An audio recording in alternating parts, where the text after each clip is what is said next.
దక్షిణ కైలాస క్షేత్రంగా భాసిల్లుతున్న శ్రీకాళహస్తిలో కొలువుతీరిన శక్తి స్వరూపిణులు శరణ్ నవరాత్రి ఉత్సవాలలో విశిష్ట దివ్య మంగళ స్వరూపాలలో కొలువుతీరి పూజలను అందుకుంటూ భక్తులకు దివ్య దర్శన భాగ్యాన్ని అనుగ్రహిస్తున్నారు. జగన్మాతలకు విశిష్ట అలంకారాలు చేసి విశేష పూజలు నిర్వహిస్తున్నారు. విశేష రూపాలలో దర్శనమిస్తున్న జగదాంబలను మహిళా భక్తులు దర్శించుకుంటూ పిండి దీపాలు వెలిగించి విశేష పూజలను అత్యంత భక్తి శ్రద్ధలతో నిర్వహిస్తున్నారు. దసరా శరణ్ నవరాత్రి ఉత్సవాలలో భాగంగా 5వ రోజు శుక్రవారం రాత్రి శక్తి స్వరూపిణులు వివిధ అలంకరణలో భక్తులకు దర్శనమిచ్చారు.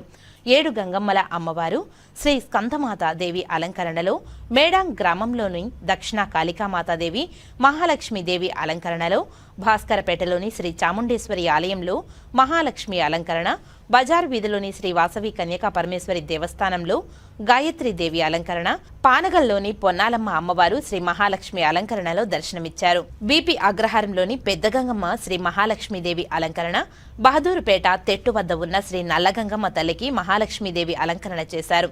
బహదూరుపేటలోని శ్రీ వాసవి కన్యకా పరమేశ్వరి, శ్రీరంగం శ్రీ రంగనాథ స్వామి దేవి అలంకరణలో దర్శనమిచ్చారు. కొత్తపేటలోని శ్రీ సీతాలాంబాదేవికి విశేష అలంకరణ నిర్వహించారు. ఆయా శక్తి ఆలయాలలో కొలువుతీరిన జగత్ రక్షిణి జగన్మాతను విశిష్ట రూపాలలో భక్తులు దర్శించుకుంటూ ప్రత్యేక పూజలు జరుపుకున్నారు. భవానీ దీక్ష మాల ధారణలు, మహిళలు, యువత అమ్మవారి సన్నిధిలో పిండి దీపాలు వెలిగిస్తూ సాంప్రదాయ పద్ధతిలో పూజలు జరిపి ఉపవాస దీక్షలతో అమ్మవారి కరుణా కటాక్షాల కోసం విశేష పూజలను నిర్వహిస్తున్నారు.